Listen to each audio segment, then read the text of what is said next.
再次睁眼，我们回到了30年前。对视的那一眼，我们都确认对方也重生了。上一世，我和老婆沈云雪决定离婚的那天，好赌的儿子将我们一把火烧死在房中。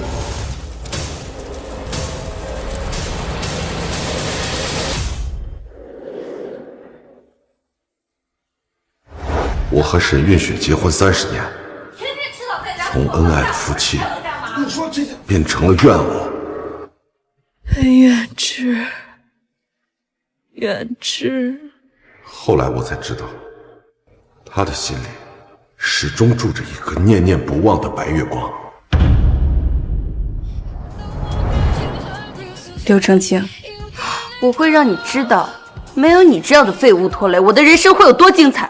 我倒要看看你嫁给他的人生能有多幸福。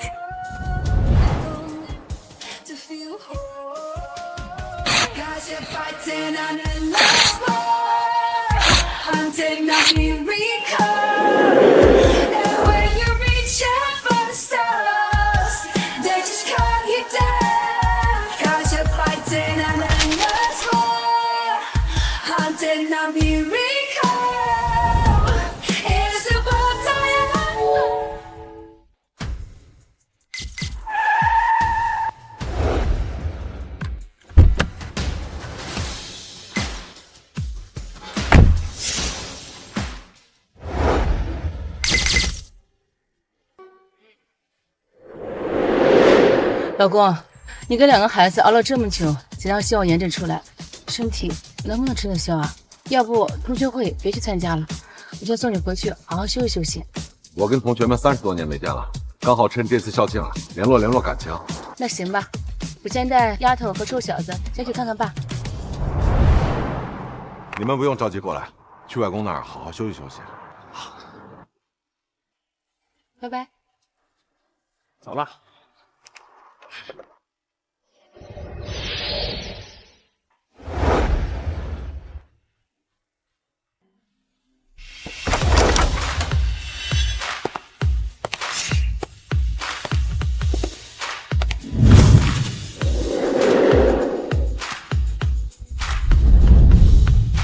运雪，一栋实验楼连带着实验器材可不便宜啊！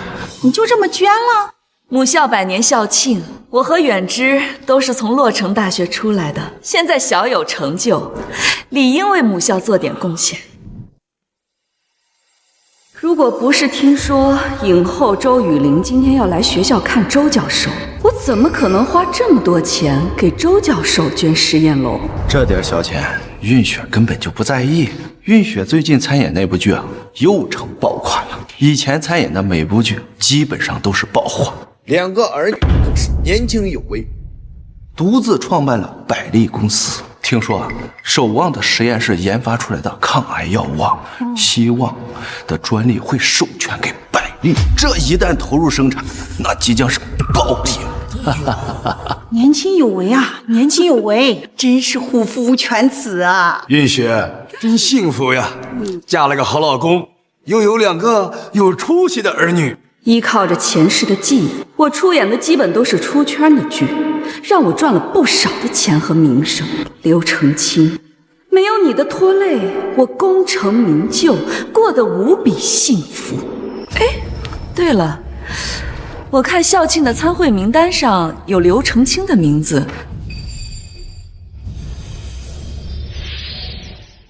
我看校庆的参会名单上有刘澄清的名字，他没有来吗？我们没有看到他呀。刘澄清不怎么参加聚会的，听说是忙。对了，我上次在实验室楼底下看见过他，身着白大褂，胡子拉碴，满脸憔悴，从一个全身包裹很严实的人的手中接过饭盒。这么神秘，看来过得也不怎么样。也许啊，就因为过得不怎么样，儿女呀也不成才。对，所以呀，这些年他一直都不怎么参加同学聚会的。那看来这次校庆他他也不会来了。一个大男人天天就知道干活，孩子一定是遗传了你的劣质基因，才会变得成天赌博。如果不是你骄纵着不让管孩子，他根本就不可能染上赌博。你，如果不是为了你，我也可以追求我自己的梦想，我会变得很耀眼的。离开我，刘成清还不是把生活过得一地鸡毛，孩子仍然不成器。我跟程清呢是兄弟，如果他过得不好，我还是很想愿意帮的。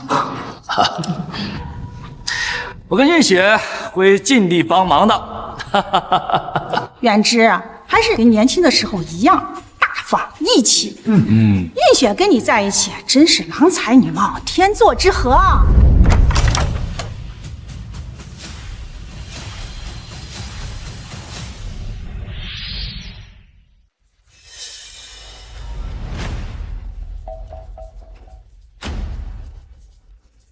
你看他身上穿的什么？今天可是校友会，他这样的人也能收到邀请函，没有一点当初校草的样子。幸亏运雪当年没有选择他。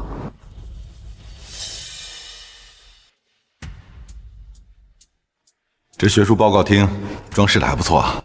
我说你这些年怎么不跟老同学见面？看来日子过得不怎么舒心啊。都这么多年了，你怎么还是这么随意？云雪，这么多年没见，怎么一上来就讽刺程清不注重形象呢？不过程清啊，今天可是母校建校100周年，你就穿成这个样子，可以理解啊，毕竟事业无成，还有钱去置办体面的行头啊。想当初你在学校那也是风头无两啊，现在怎么就混成这副模样了呢？这样吧，等校庆结束后呢，你来找我，我可以给你提供一份体面的工作。不用了，我不需要。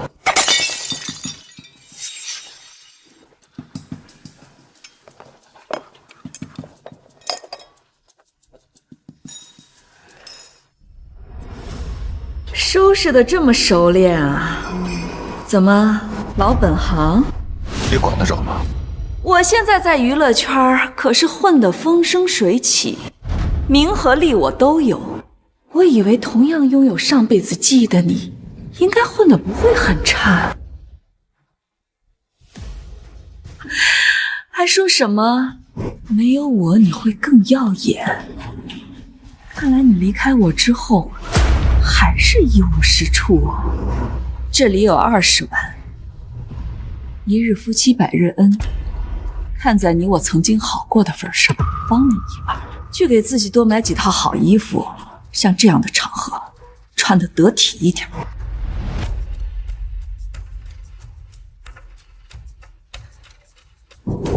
任雨雪，你想多了吧？你上辈子就是这样邋里邋遢的，成天只会做家务。你看看你现在，哪还有过去一点校草的样子？没有一个好的工作，儿女也不孝顺，连个指望都没有。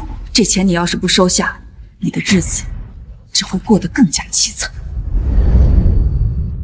原来我上辈子为了能和他在一起，放弃自己的梦想，牺牲自己的事业，照顾家里，养育子女。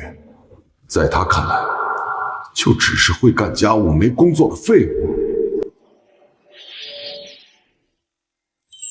上辈子，我和沈运雪在校园里相识相知，为了我们的爱情，我拒绝了导师的邀请，放弃自己想要进制药实验室的梦想，陪着他闯荡娱乐圈，给他当经纪人。因为他低下的情商和不出彩的演技，得罪投资商后被彻底封杀。他开始整晚不回家，每天早上都醉醺醺的回来。我害怕他出事，辞掉工作，时刻在家照顾他。我总想着没关系，生活总会变好。直到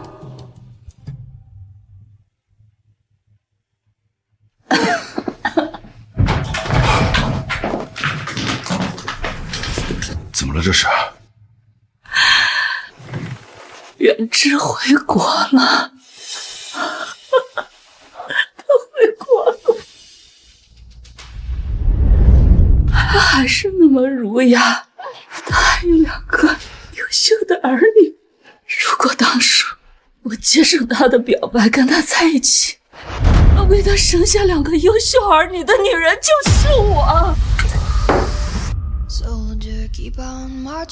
远志那么体贴，那么优秀，如果我跟他在一起，我的演艺事业会走得更远、更久，名利双收。沈玉轩，你这么说，有没有考虑过我的感受啊？如果不是因为那可笑的忠贞必须跟你在一起，我会过得比现在更好。刘长青，我后悔了，后悔了。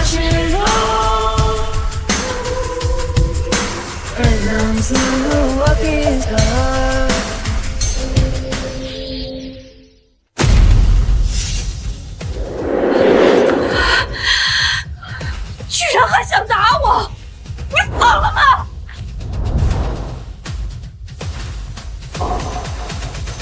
我看是你疯了！我为了你，放弃了我的梦想，放弃了我的事业。你跟我说你后悔了，你后悔了，你为什么不当面告诉我？沈月轩，你到底有没有心？你也不拿面镜子照照自己现在的样子，你看看人家远志，你哪一点比得上他？我儿子染上了赌博，远志的儿子事业有成，事业失败，都是你害的。没有你，我会过得更好。如果时光能够倒流，我一定会毫不犹豫地踹了你，踹了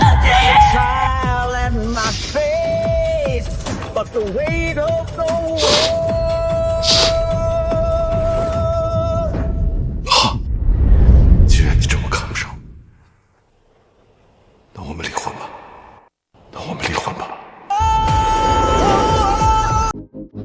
在我们决定离婚的那天，浩为了天价保险将我烧死在房间里。临死前，我想终于进入。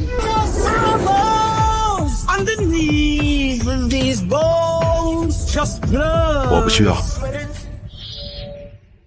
刘长青，都过成现在这个样子了，怎么还这么犟？非要死要面子活受罪是吗？我现在可是娱乐圈炙手可热的演员，这次评选最有望成为影后的人。你如果实在不想要那些钱，我可以让我老公在他公司给你安排一个职位，毕竟我们2个以前在一起过，还共同养育了2个孩子，我帮你也是应该的。你想多了，我只是看不上这点钱。你利用前世的记忆规避风险，得名得利。这里面的20万，你还是自己留着吧。毕竟，今天是我们被烧死在屋里的忌日。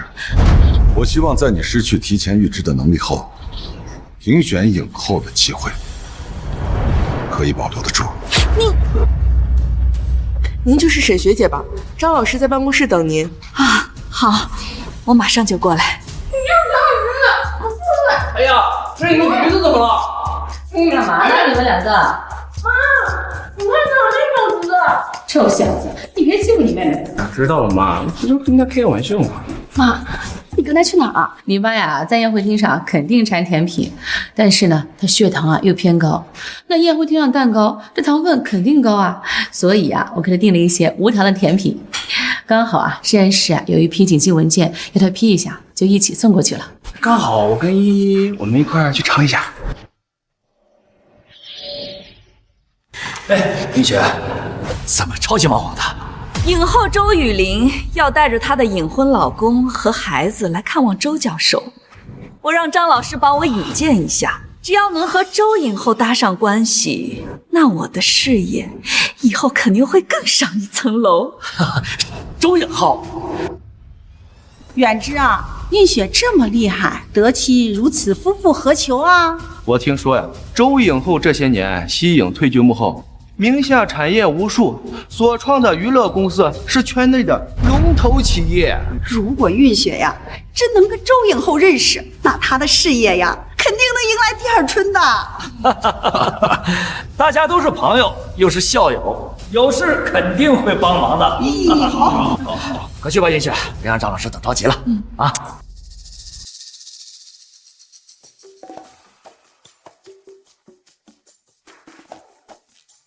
刘师哥，您是？真的是刘师哥呀！我也是李教授的学生啊。啊，这么说来，那我还是您的直系师哥。前2天我去看他，他还念叨着师哥最近忙的不怎么去找他这个老头子聊天了。你看他那样，看人家穿着体面，就扒着跟人家聊天，谁还不知道他那点小心思？咱们大学期间啊，沈运邪和刘成清好过。刚才我还看到他们俩旁若无人的在说悄悄话呢。虽然刘成清现在成这样，毕竟他们俩好过，难免运雪会心软。你还是赶快回家看好你家运雪为好。运雪马上就要成影后了，如果说再和周影后搭上这条线，那未来简直不得了啊！难免这个穷酸鬼呀，不会扒着运雪吸血。成清啊，又干嘛？成清啊，好，慢走啊。又干嘛？我看你们俩聊得挺开心的，那我刚才听那位先生呢，问你在哪儿高就来着？我也挺想知道的。实验室。宝杰，怪不得上次我在实验室楼下看到你呢。每个月能拿多少钱呢？这关你什么事儿啊？怎么怕丢人？自己没本事，还怕别人看不起？既然那么怕丢人，还在蓄意谋划勾搭别人的老婆，有够不要脸的！我说你这眼睛要是不管用的话，就捐了吧，省得颠倒黑白，不分是非。你就是一个保洁，你还真的以为人家会主动跟一个保洁聊天啊？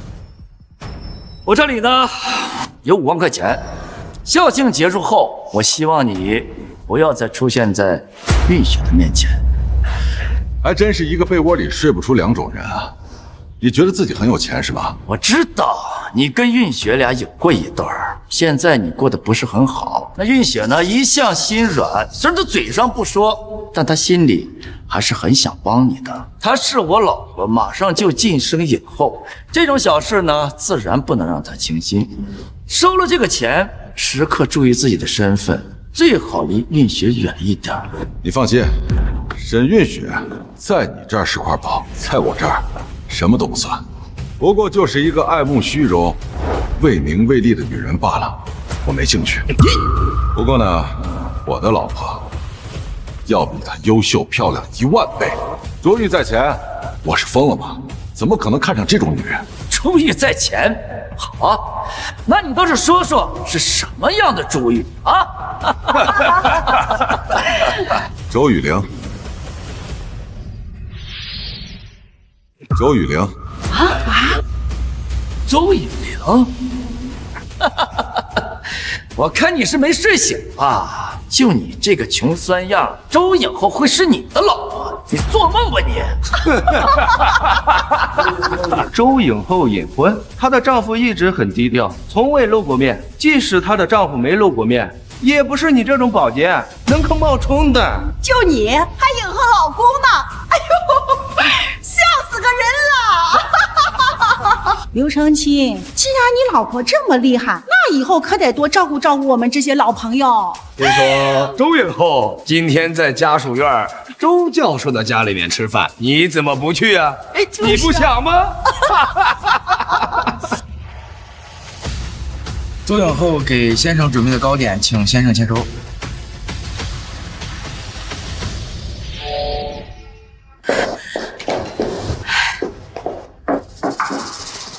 张老师，运雪来了，来坐。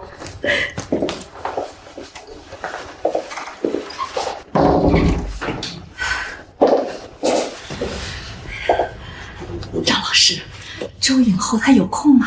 我能见见她吗？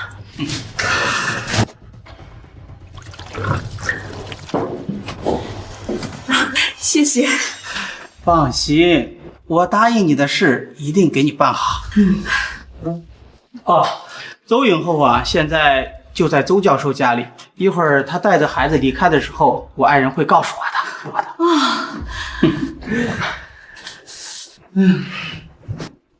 你呀，到时候就顺当来家属院看望我，我顺势把你引荐给周影后。好。对了，周影后和她的先生恩爱两不离，你到时候可不能千万得罪了她的先生啊！之前有人出言侮辱过她的先生，之后就被行业永久封杀了。那不用担心啊，我呢一会儿让我的爱人要一张周影后先生的照片，我1个小时以后发给你。哎呦，那就先谢谢张老师了。没事，只要你事后不要忘了怎么报答我就好。哟，哎呦，这一刻我等了太多年，这次影后评选一定是我。周影后给先生准备的糕点，请先生签收。他穿的制服是服务于玉高斋 VIP 客户的服务员，难道？听说玉高斋的 VIP 在整个洛城1只手就能数得过来。之前我好像看到周影后在微博上发表过玉高斋的糕点图片，说是给先生点的无糖糕点。难道这刘承清真是周影后的先生？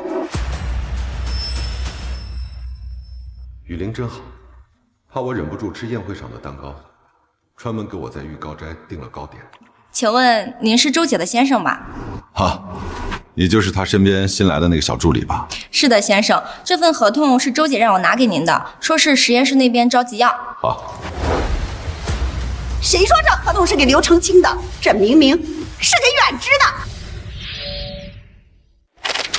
大家看，这份合同可是实验室扩建协议。咱们同学当中，运雪跟远之刚刚捐赠了一栋实验楼，这份合同不是远之的，还能是谁的？可是刚这个服务员说是周影后给先生买的糕点呀。那他也只是说给先生的，又没有说给刘先生的。难道你们真的相信这个穷鬼是周影后的丈夫？对呀，这云雪和周影后去聊天了。既然这合同是给远之的，那这糕点肯定是周影后知道云雪和远之给学校捐了栋实验楼，特地从玉高斋给大家订的糕点，让大家尝尝鲜。远之，你赶快把这个合同签了吧，人家助理还等着要呢。还有这一份。等一下，裴远之，我好心提醒你一句，这份合同你可以签，但这份签收单你别签。这份合同不用我做过多的解释，你应该明白吧？这些糕点那是周影后赏识我跟运雪，特地给我送过来的。这些糕点呢，是我们家雨玲心疼我血糖高，为了不让我吃这宴会上的蛋糕，特意为我点的。这份合同跟你要捐的实验楼也没什么关系，你签了也就签了，反正也不具备法律效益。但是这张签收单你最好别签。我们家雨玲向来就是一个领地意识非常强的人，如果要是让她知道你冒领我的东西，沈运雪的演艺生涯就要到此为止了。哟，哎呦！刘承清，1把年纪了，你少看点霸总小说行不行？说的还挺像那么回事儿的。我再提醒你一下，冒领我的东西，你做好承担后果的准备。我签收我自己的东西，能有什么后果呀？啊？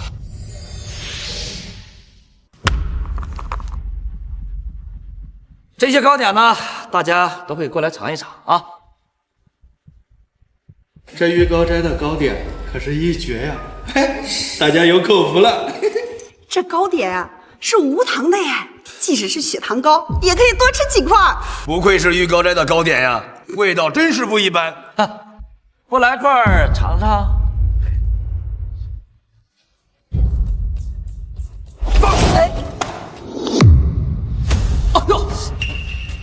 哎呀，这真不好意思，程前，你看这样，真是浪费了这些糕点呀。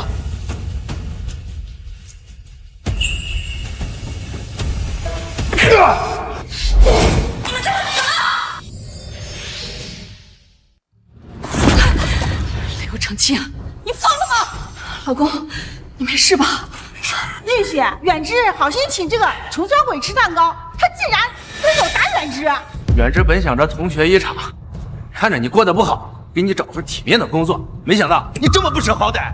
看来这个同学聚会，我就不应该来，不过是一群邹言附势、捧高踩低的小人罢了。他沈月雪还没有成为影后，值得你们这么追捧吗？你们也不想想，如果他演技好，怎么可能在娱乐圈里面摸爬滚打了这么多年，依然没有成绩，还要靠走后门去获得评选影后的机会？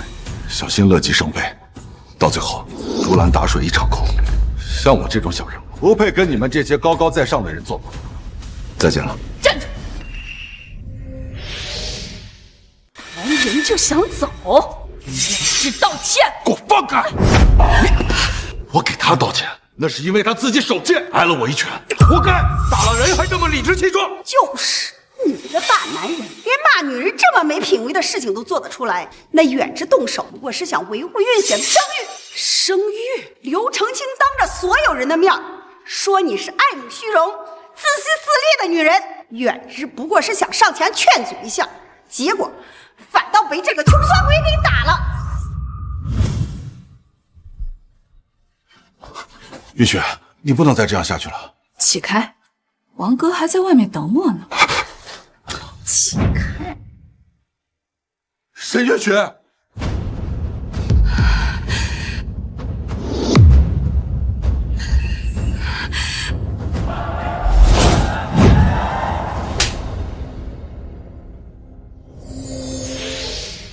刚好妈，我同学一会儿来了，我们先去宴会厅。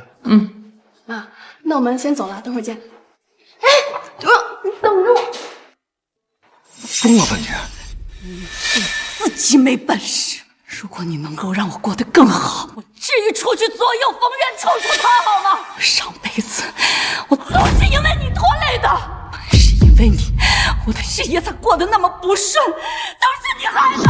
告诉你，这一世我是多么想再次跟你见面，我就是想让你看一看，我这一世过得有多么的幸福，多么的精彩。你魔怔了。这是怎么了？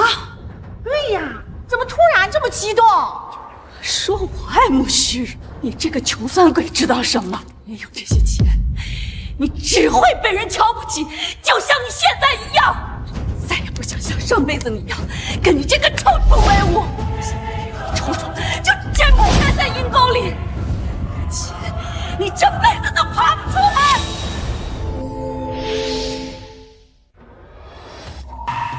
30年来，我曾经多次从梦中惊醒，害怕现在的幸福生活都是假象，害怕再次睁眼，生活又回到了与沈运雪噩梦般的那段婚姻。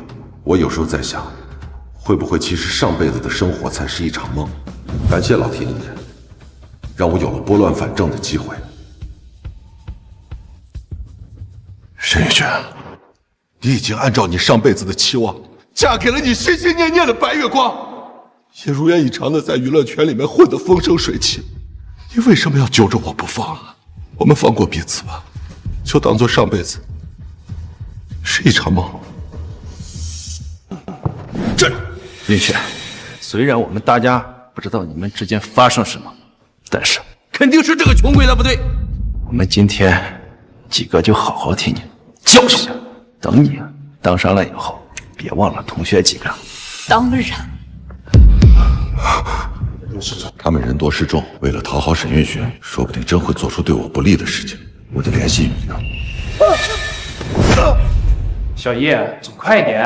我也好久没有吃玉高斋的糕点了，去晚了整瓶就没了。哎，走快！你拽什么拽？上学的时候就看你不顺眼了，仗着自己成绩好，高高在上，现在不还混成这个样子？要不然你给哥几个跪下磕几个头，再学几声狗叫，我们就放过你，好不好？找死！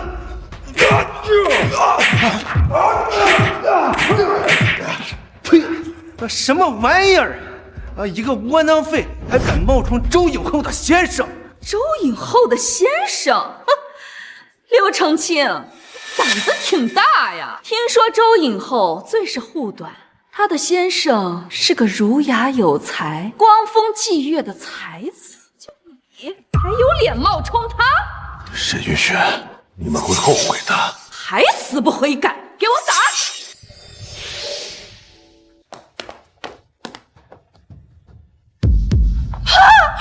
滚开！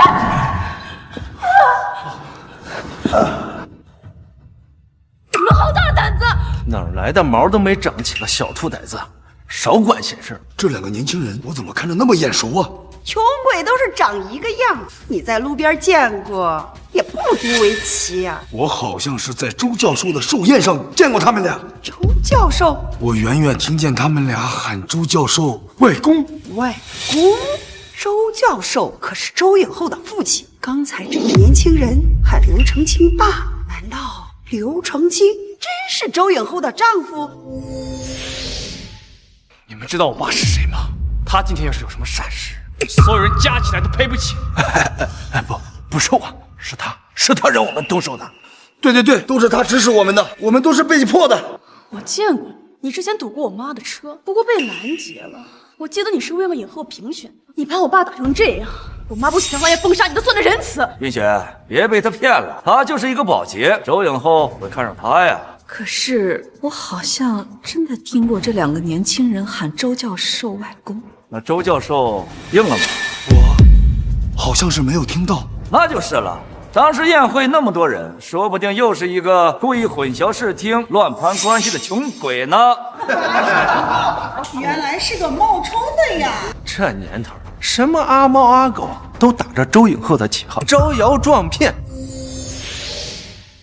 刘承清，你还真够不要脸的！想冒充周影后，就拉着自己的孩子来陪你演戏，真是上梁不正下梁歪。我没有演戏，还敢狡辩！我怎么以前没有发现你这么爱慕虚荣？以前你明明说只爱我，现在不仅结婚生子，还说自己娶了周影后，周影后还能看得上你？我知道你现在觉得我过得比你好，你没面子，所以你就冒充周影后的先生，想压我一头。可你就是想装，你也得装得像点儿吧？影后先生的身份可没那么好装的。再说了，哪个女人眼瞎了会看上你这个没钱没势的穷酸鬼？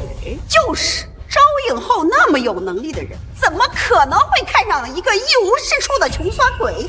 这两个小子身上的衣服肯定也是租的。身上的衣服不便宜吧？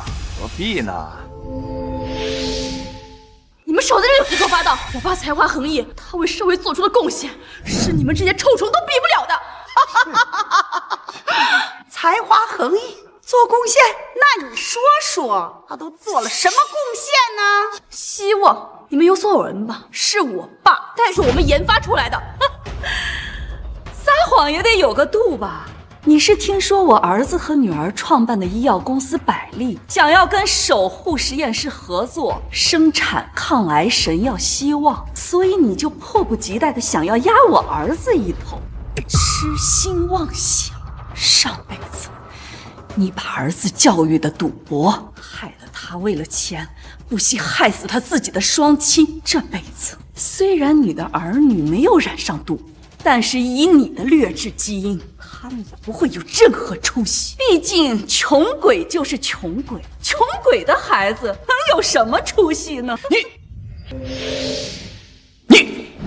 真正的价值从来都不是用金钱和外表那些浮于表面的因素来判定的。至于某些无良公司，总会有办不下去的一天。别理他们，夏虫不可语冰，我跟他们没什么好说的。我们走。站住！谁让你走的？沈月雪，你还要干什么？什么无良公司？给我说清楚，否则休想离开。我跟你没什么好说的。没什么好说的？你明里暗里诅咒我儿子的公司，别以为我听不出来。我告诉你，我儿子的公司要是跟守护实验室合作有任何闪失，饶不了你。我从来就没有听说过守护实验室要跟百丽公司合作，就算有什么闪失，那也是必然的。你装什么？你一个保洁知道什么内幕？你要是再敢胡说八道，小心我撕烂你的嘴！希望这个项目是我在负责。我可以明确的告诉你，守护实验室现在以及未来都不可能跟百丽这种无良公司有任何合作。你现在就放我们走，否则我妈不会放过你。个小杂种，胡说什么呢？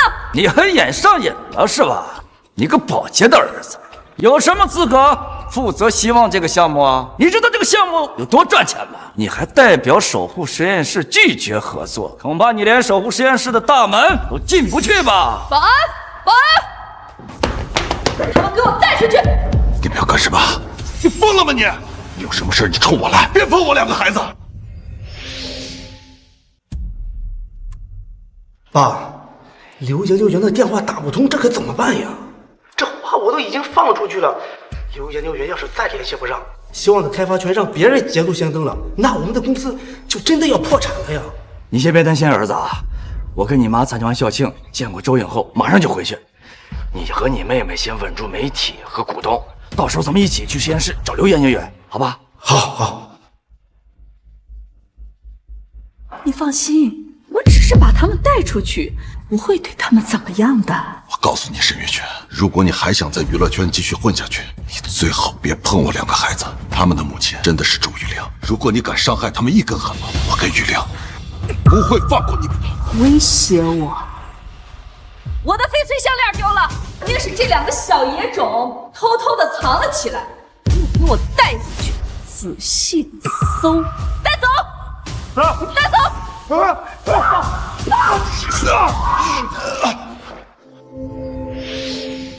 听说影后和她的先生恩爱有加，并且非常宠溺自己的2个孩子。我听说前段时间有个人不小心骂了他们孩子几句，从此就被行业封杀了。你既然知道，你还不赶紧把他们放了？刘澄清，你是不是入戏太深了？哎呀，这可怎么办呀？我不仅冒犯了周影后的先生，还欺辱了他的2个儿女。哎呀，我怎么到现在一点事儿都没有啊？我告诉你，玉玲会过来找我的。等她来了，你们都会后悔的。你还真是够执着的。行，现在是11点55分，再过5分钟，张老师会把周影后一家的全家福照片发过来，我会当着所有人的面打开。到时候看你还怎么做！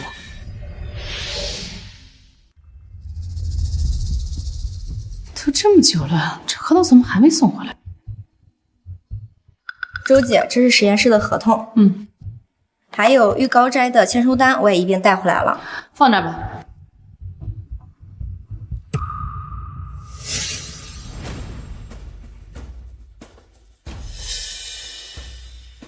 裴远之，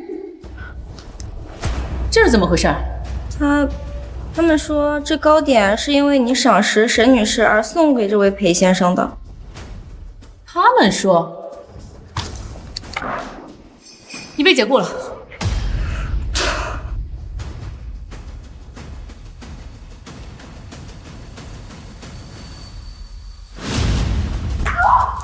识相的，赶紧把项链给我交出来！说了，我没拿。小兔崽子，敬酒不吃，吃罚酒是吧？别打我哥！别打我哥！别打我哥！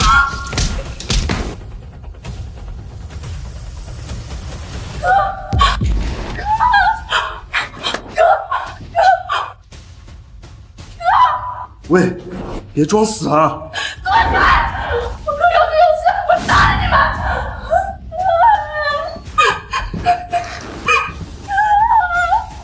沈云轩，你到底在意什么？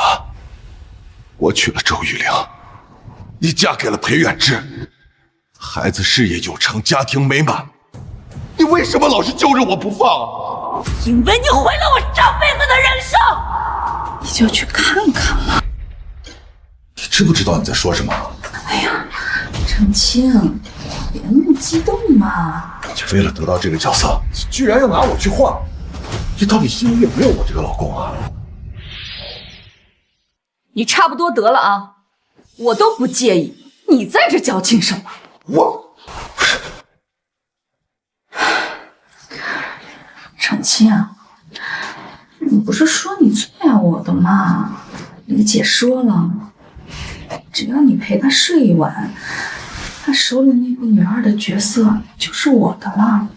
哎呀，你看看，我都多长时间没人找我拍戏了，我这没有背景、没有资源的，这好不容易有个机会，难道你要让我就这么放弃吗？没有戏拍的这些日子，你完全可以用来沉淀自己，磨练一下自己的演技。为什么一定要去走这些歪门邪道呢？说来说去，你就是见不得我好。上次那部剧爆火，那个女二因借那部剧一炮而红，大红大紫。如果当时是我拿下那部剧，红头半边天的人就是我。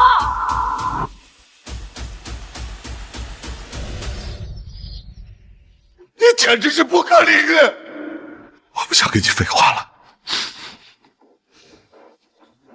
最后说一遍，把我的2个孩子放了。沈女士，那个年轻人晕过去了。什么？你们把我儿子怎么了？只是打了几下而已，谁知道他这么个劲大？是个畜生！我让你走了吗？你给我放开！拿住他！当着我的面给我老婆，还想走？你到底想干什么？我告诉你们，如果我的孩子有任何的闪失，我要你们的命！那么大的人了，挨起顿打没什么事儿，该不会是装的吧？哼，一个穷鬼生的野种，有什么可金贵的？就算是打死脑残，那也是活该。你就那么在乎那2个野种吗？上辈子我也没见你那么在乎我们的1双儿女，怎么？外面的贱人给你生的孩子，就这么值得你守护吗？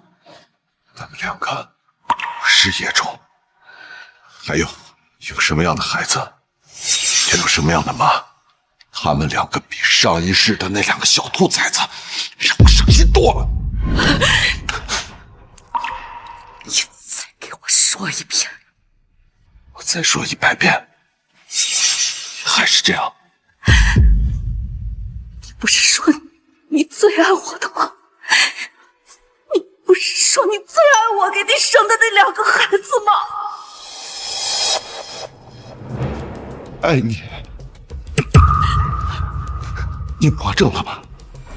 你老公是裴远志，是，我们是好过，但是我们已经分开了，分开了，你懂不懂啊？可是上辈子我们……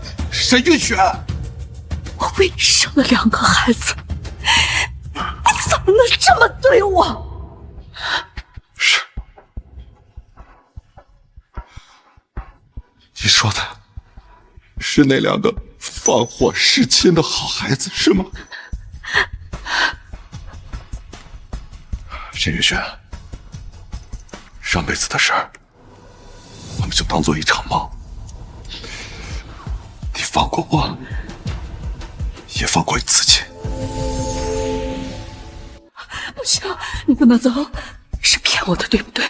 你是爱我的，你是爱我给你生的那2个孩子，对不对？你怎么可能在意外面的贱女人给你生的野种？沈玉雪，你有病吧？你听不懂人话是吧？我告诉你，如果我的孩子有任何的闪失，我跟你没完！不，你一定是骗我的，你不可能在乎外面的女人给你生的野种。她上辈子对我们有多好，你对孩子也不好。你是爱护我、爱护我们的孩子的，难道你忘了吗？你忘了吗？沈玉雪，什么上辈子？什么孩子？你们两个在说什么呢？是啊，运雪，这到底是怎么回事啊？到底让我说多少遍？我老婆不是贱女人，她是周雨玲。你们谁能救救我儿子？谁能救救我儿子？我把希望的专利无偿的送给他，我可以给他钱，很多很多的钱。今天谁要是敢走出这个房间，我不会饶了他。想出去找那2个野种是吗？来，下跪，求我。咱这。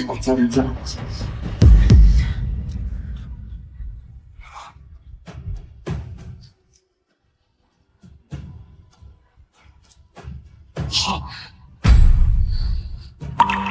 跪。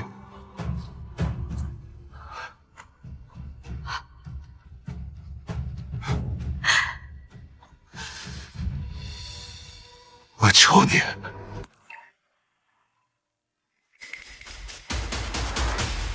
让我出去。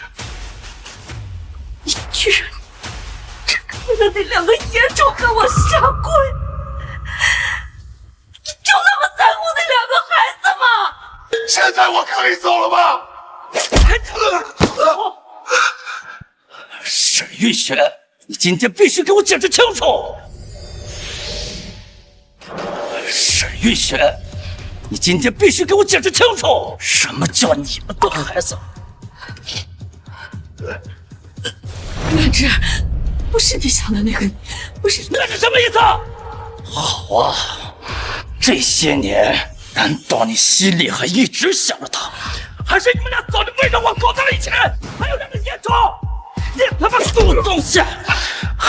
可他妈勾搭我裴念之的老婆，我他妈让你勾搭我老婆，我他妈让你勾搭我老婆！真没想到，他妈都这样了，你还他妈的看着他，真看着他！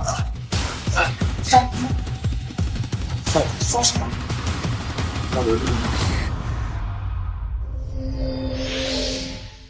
今天你们2个必须给我解释清楚，要不然谁都别想走！我说了，我跟你老婆没关系，我有老婆，有孩子，而且我很爱他们。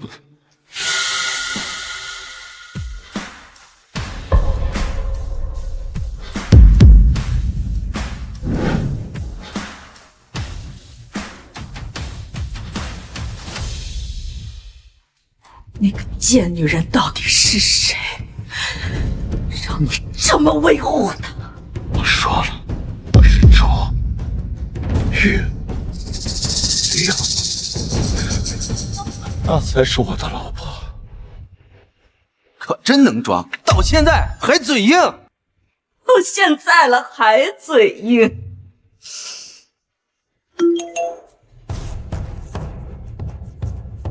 张老师给我来信息了，我看你嘴硬到什么时候。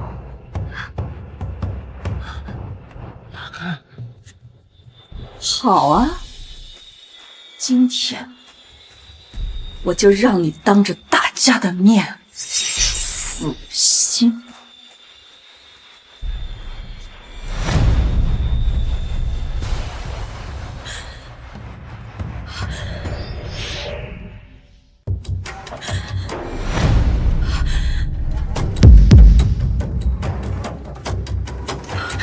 这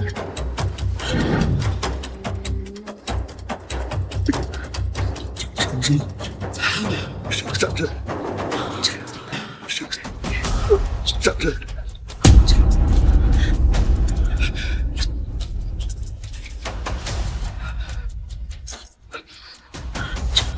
怎么会？怎么会啊？这样一无是处的穷酸货，怎么能去到周影后？这张图片是 P 的，对，一定是 P 的。你怎么配？你怎么配？月雪，你们不是有孩子吗？这张图片是 P 的对吧？是 P 的对吧？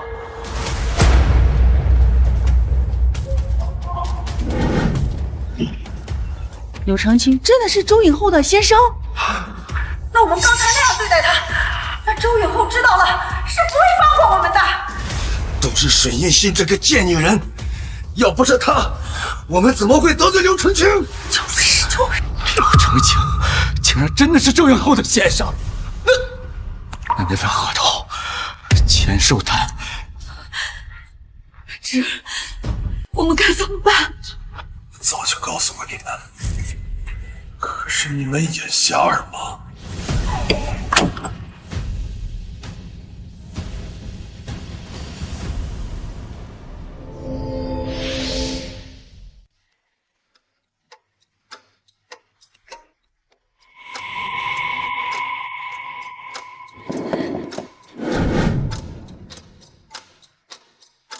程清，你怎么受了这么重的伤？玉良，你来了，小耀和小易危险，我们快去救他们。程清，封锁大厅，我先生要是有事，让你们付出代价。走。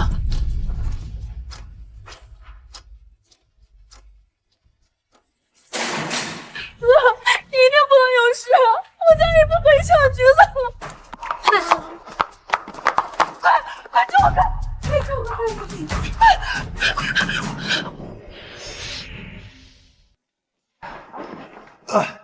程清啊，没事吧？吓死我了。玉良，我没事，让你担心了。对了，小耀和小易怎么样了？受伤严重吗？小易没事，就受点惊吓，就是小耀听小易说，这挨揍都让他扛了，小易陪他去医院了。小耀是个好哥哥，都怪我连累了2个孩子。你又不知道，这几十年过去了，曾经亲近的同学变成了这么面目可憎的样子。这次你就好好休息，实验室的事交给2个孩子去处理。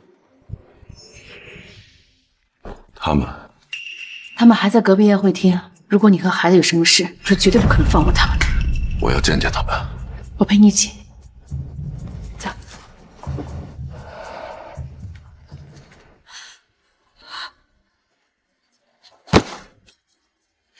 怎么办？这个赵影后，我的职业生涯彻底就完了。这要是得罪了周影后，那以后我们在洛城还怎么混得下去呀？都是你这个贱人！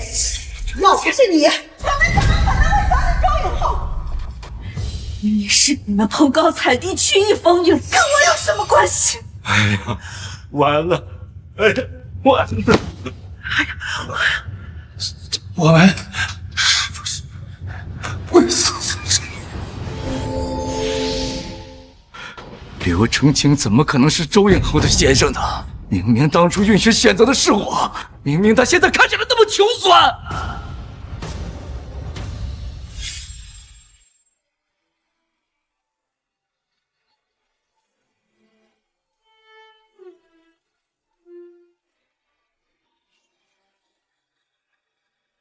盛清，马上就要毕业了，你有什么打算吗？我要陪你闯荡娱乐圈。真的吗？那你拒绝李教授了？可你不是一直都想去实验室吗？梦想也要为你让步，到时候我给你当经纪人，替你挡住所有的恶意。你要是成为了大明星，可不许嫌弃我。怎么可能？他明明说过，我比梦想还重要的。云雪，云雪，你怎么了？你怎么了？说话呀！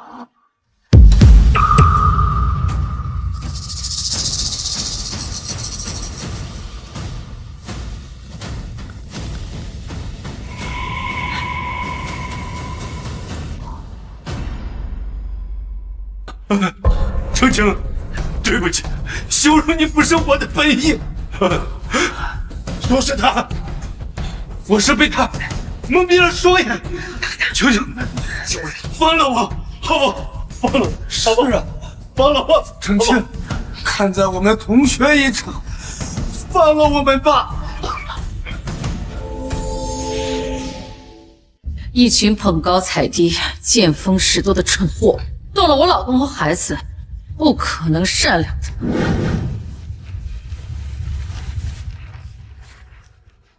这份合同是谁签的字？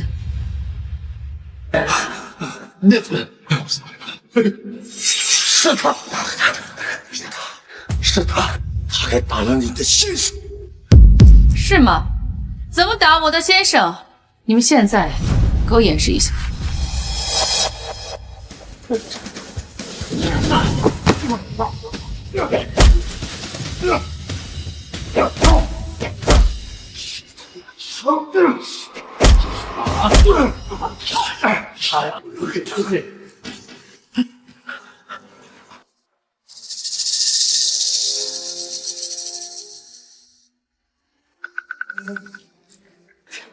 听说你跟我先生有过一段。周永浩，幸亏你眼下心忙，不然我和我先生就要错过。周永浩，我不知道程青是你老公，你是不知道，还是不愿意相信啊？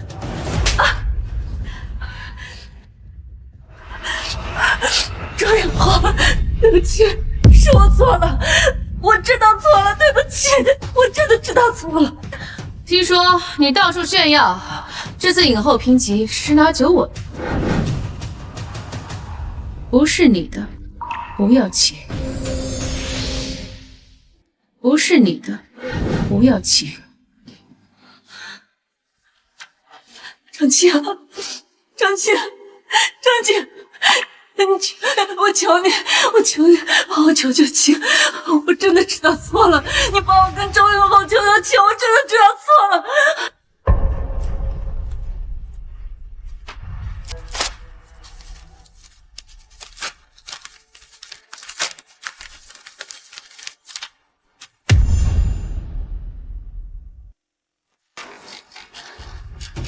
熟悉吗？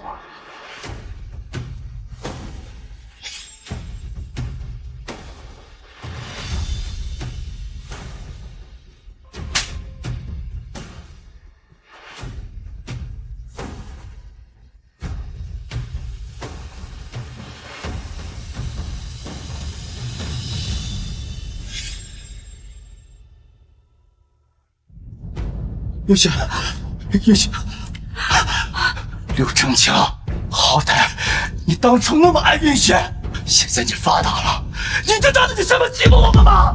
仗势欺人的是你们。程青，是我对不起你，都是我的错，我当初不应该那么对你，我知道错了，我真知道错了，我求你原谅我，程青。想让我原谅你啊？好啊，但你也跪下给我磕头。如果我高兴的话，我还可以原谅你。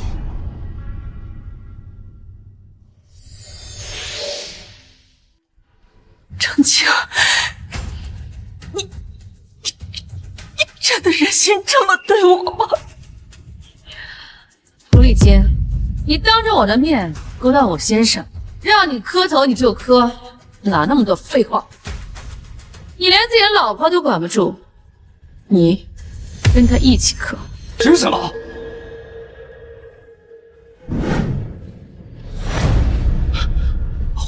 我磕，对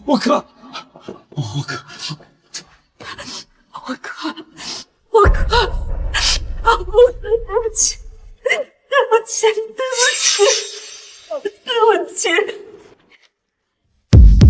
够了，看得我头疼。你们，程青啊，我们知道错了，你就放过我们吧。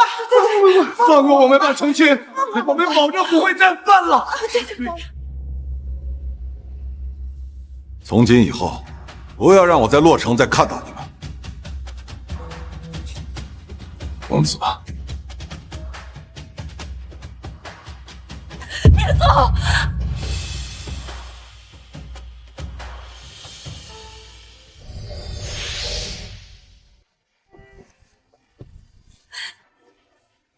程清，我们以前那么相爱，难道你现在对我一丁点的感情都没有了吗？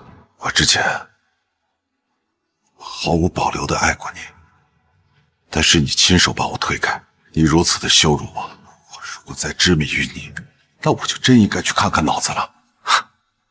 我很高兴，噩梦可以终止，一切可以回归正途。离开你，我还是那个耀眼的我。这一切熟悉吗？以后我们桥归桥，路归路，各自安好，互不打扰。你不就是嫁个好老婆吗？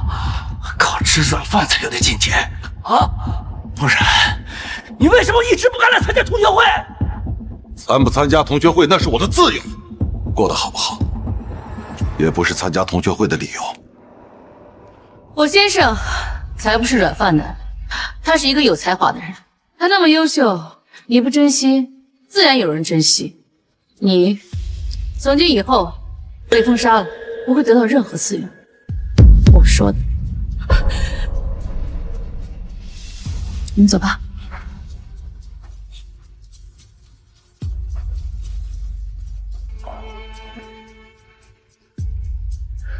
爸，你快回来呀！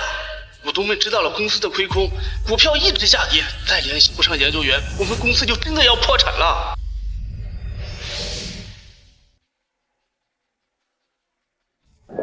公司现在什么情况？爸，公司亏严重，除非拿到希望的研发权，不然公司就真的破产了。那赶紧联系守护实验室的负责人呢？负责希望这个项目的刘研究员，从你们参加宴会开始就已经联系不上了。儿子，你别慌，我听朋友说，明天刘研究员会去实验室工作。真的吗，妈？明天去找刘研究员谈合作。听说那个刘研究员很年轻啊，待会儿见到了人家，别因为人家年纪小轻慢了人家。你们等我一下，我去趟洗手间。去吧。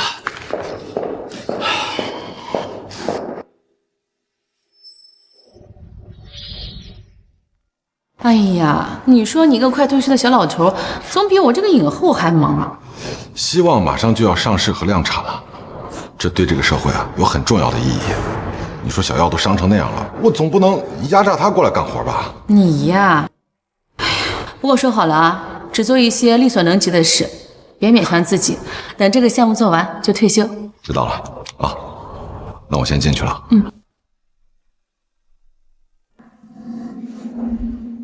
这不澄清吗？怎么见到老同学也不说打声招呼啊？哎，干嘛老躲着我呀？这么没礼貌？怎么，上次磕头没磕够啊？你个老东西，怎么跟我爸说话呢？不过是靠着吃软饭才能作威作福的废物罢了，有什么可得意的？那也是我老婆有本事让我吃软饭。哦，差点忘了，沈运雪被行业封杀了，以后就要靠你这个有本事的男人养着了。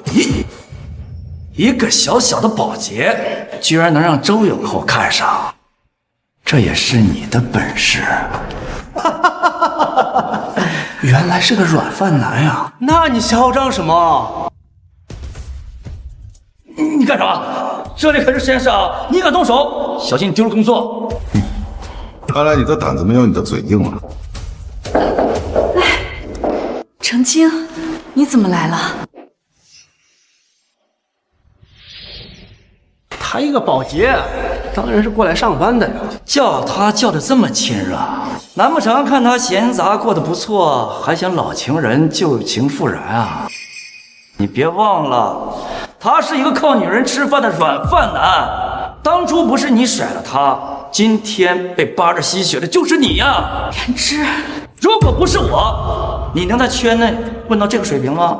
再说了，以他刘澄清年轻时候的皮囊，说不定勾搭的人不止你跟影后呢。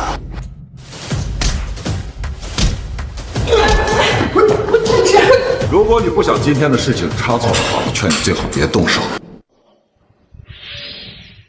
如果你不想今天的事情差错的话，我劝你最好别动手。还有你，嘴巴给我放干净点。除了沈月雪以外，我就只有雨玲一个女人。反倒是你在跟沈月雪之前，花边新闻就不断了。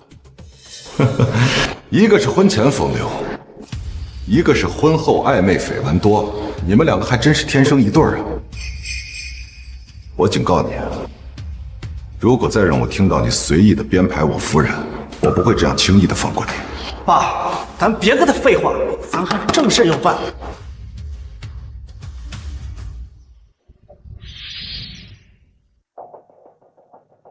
走。哎，你们这干什么的？这里闲杂人等不让进。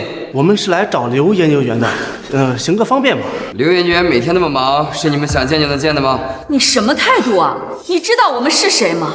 耽误了和实验室的合作，把你卖了都赔不起。我管你是谁，再在我们实验室闹事，我就叫保安把你们都轰出去。不好意思啊，夫人有点着急。哎，你看这样行不行？麻烦你能不能去喊一下刘研究员？我们在这等也行。这样吧，一会儿呢，你们跟我去登记个表。那为什么他不用登记就能随便接呢？他是我们这儿的工作人员，他想怎么走就怎么走，这是他的权利，你管得着吗你？哦，人家在这儿当保洁呢，不进去怎么打扫卫生啊？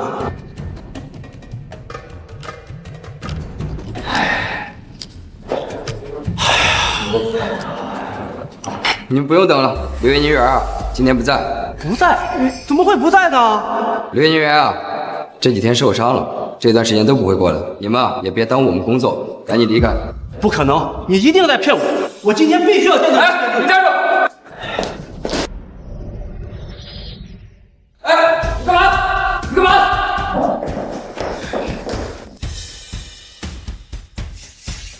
抱歉，刘所，我没有拦住他们。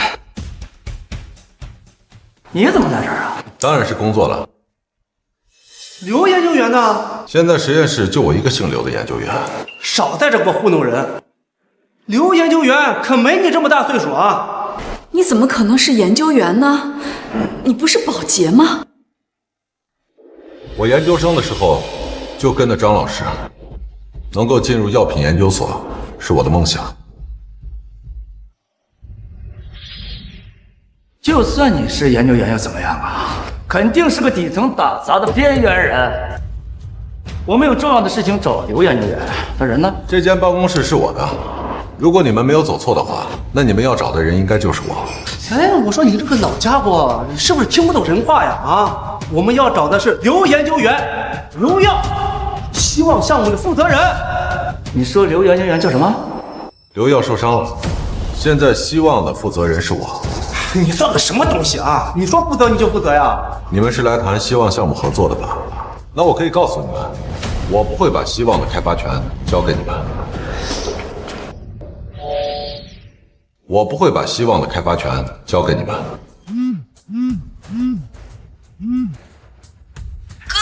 行来人了，说要对我们进行资产结算，你快点回来呀！这帮该死的老家伙，我马上回去了。爸妈，公司出了点紧急事情，我现在就必须马上回去一趟。行，你先回去吧。我跟你妈呢，尽快拿到希望的开发权。程清，打伤你儿子呢，是我们的不对。我希望你啊，公私分明。你也看到了，我儿子这个公司是急需这个项目救命的。就算你想报复，你可以拿别的事情吧，你别给孩子使绊子呀。你儿子公司破产跟我有什么关系啊？就算你是刘研究员的爸，你也没有资格替他做决定啊！刘研究员呢？把他叫出来，我亲自跟他谈。老张，有人在实验室闹事儿，叫保安来把他们撵出去。刘长青，你什么意思啊？校庆会上我都给你道过歉了，你还想怎么样啊？你非抓这事不放吗？你是不是早就知道我儿子公司会出问题，求到你儿子身上？你好深的心机呀你啊！你儿子肯定没有受伤，对吧？你早就知道我们要来，你不让你儿子露面，对不对？就想看我的笑话。远之，你别激动。程青，我们这次来真的是带着诚意的。我希望你不要阻拦我们和刘研究员见面。把他们给我赶出去！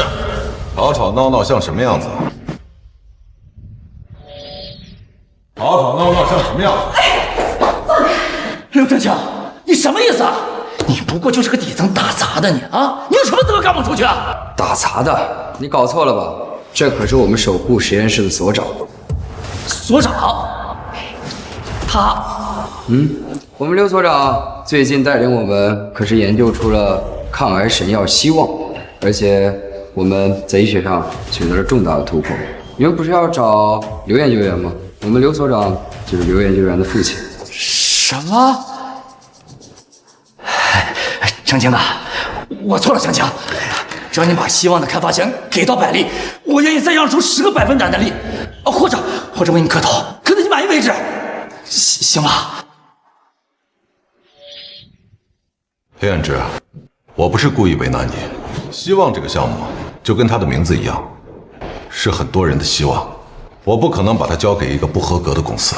那百利可是我跟我儿子多年的心血，你应该见死不救吧？你这种程度的道德绑架对我没用的。我不可能拿癌症患者的希望去冒险。他们的希望只是希望，我跟我儿子的希望就不是希望了吗？你为了他们的希望，就断送我们的希望吗？远志，你别这样。你到现在了，你们还护着他？你是不是看他现在有出息了啊？你后悔当初选择了我，对不对？远志，你闹够了没有？本来我们就对不起程青，让他发泄一下也是应该的。程青，你别生气，他就是太着急了，你别往心里去。你看这样行不行？你把希望的研究权交给我们百利，后续一切的事情都按照你的要求来，可以吗？这是合同，给你看一下。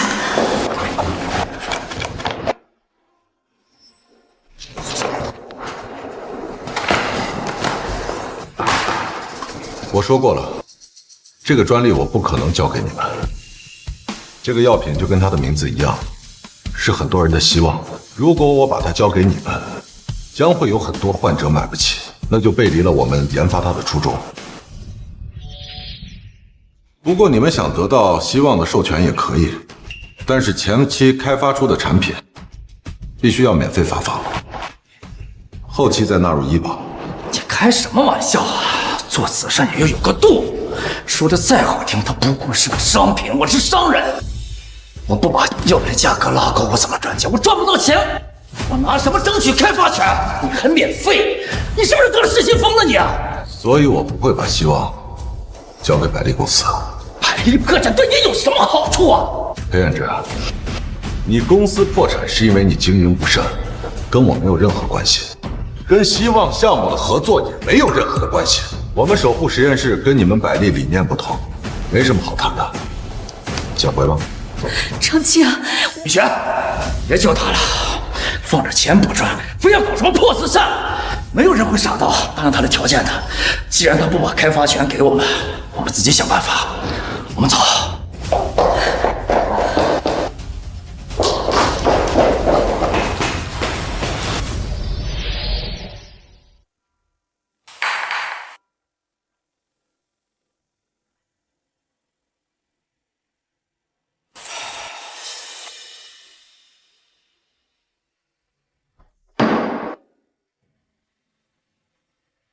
小丽，要自信点，妈妈相信你，你肯定会东山再起的。都怪你！你为什么要取消人？我们开出的条件那么的诱人，如果不是因为你，刘所长怎么会不同意把希望的授权给我们？就是因为你这个贱人，断了我的财路和运势，你怎么不去死呀？你怎么不去死呀？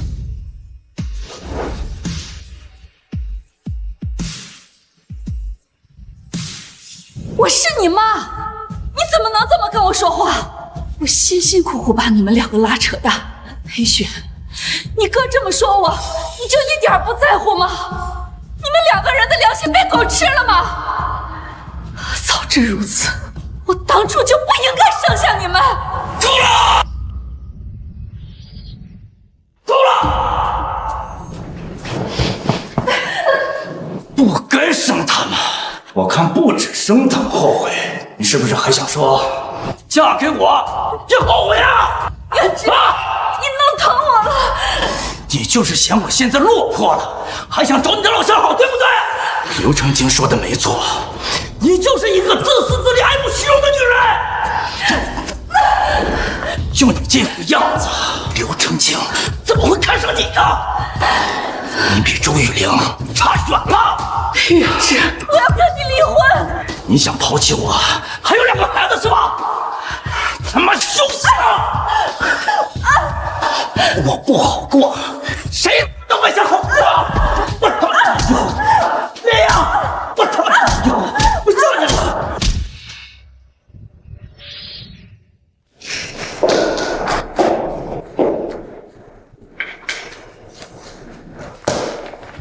你怎么来了？成清，我后悔了。岳远之竟然打我，我要跟他离婚。你们2个的事儿，跟我有什么关系啊？可是你不是说过你最爱我的吗？你说过你为了我可以放弃自己的梦想的。可你不也没有珍惜吗？我错了，我求你再给我一次机会好不好？我一定会好好珍惜你的。就算是再来一次，结局也还是一样的。沈云雪，是你自己太不知足了。不管是我还是裴远之，最后都是跟你离婚的结局。不是的，不是你想的那样。成清，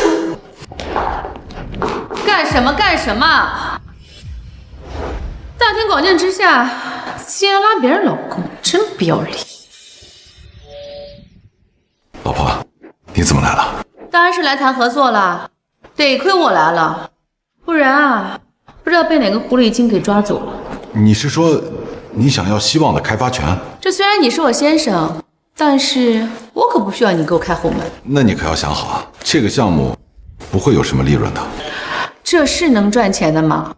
你也知道，我喜欢做慈善，希望一旦上市，就可以挽救许多家庭。我就算是倒贴，也要争取。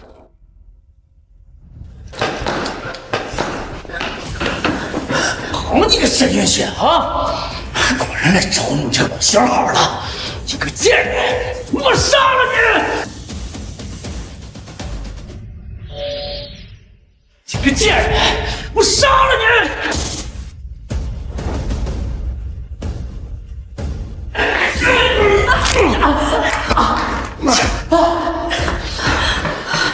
刘成清，你现在很得意是吧？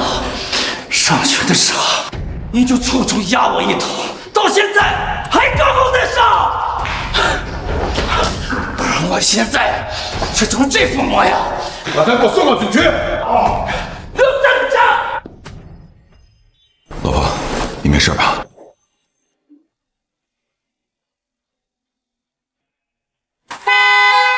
你们快点啊！我跟依依都饿死了。